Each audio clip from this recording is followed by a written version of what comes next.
छत्तीसगढ़ के पद्मश्री और हास्य कवि डॉक्टर सुरेंद्र दुबे अब हमारे बीच में नहीं रहे।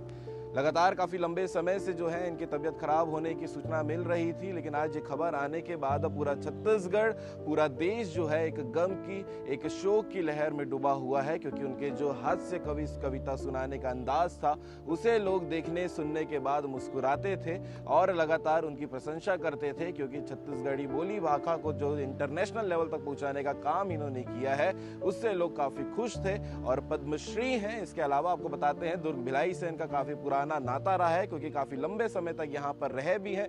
रायपुर शिफ्ट हो गए थे, लगातार अपने कविता से लोगों को हंसाने का काम कर रहे थे। इसके अलावा आपको बताते हैं कुछ दिन पहले जब वैशाली नगर विधायक रिकेश सिंह का जन्मदिन था तब भी यहाँ कार्यक्रम में आए हुए थे। उनकी कविता को सुनने के बाद, उनके मिलने के बाद उनसे लोग मुस्कुराते थे, उनकी प्रशंसा करते थे कि आपका अंदाज काफी अलग है। लेकिन अब ये सारी बातें जो है एक यादों की तरह लगने लगी है। पूरे छत्तीसगढ़ में, पूरे देश में एक शोक की लहर जैसी फैल चुकी है। इसके अलावा आपको बताते हैं थोड़ा सा डॉक्टर सुरेंद्र दुबे के बारे में। डॉक्टर रमन सिंह के साथ पढ़ाई भी इन्होंने की है, साथ ही भिलाई दुर्ग में काफी लंबे समय से रहे हैं।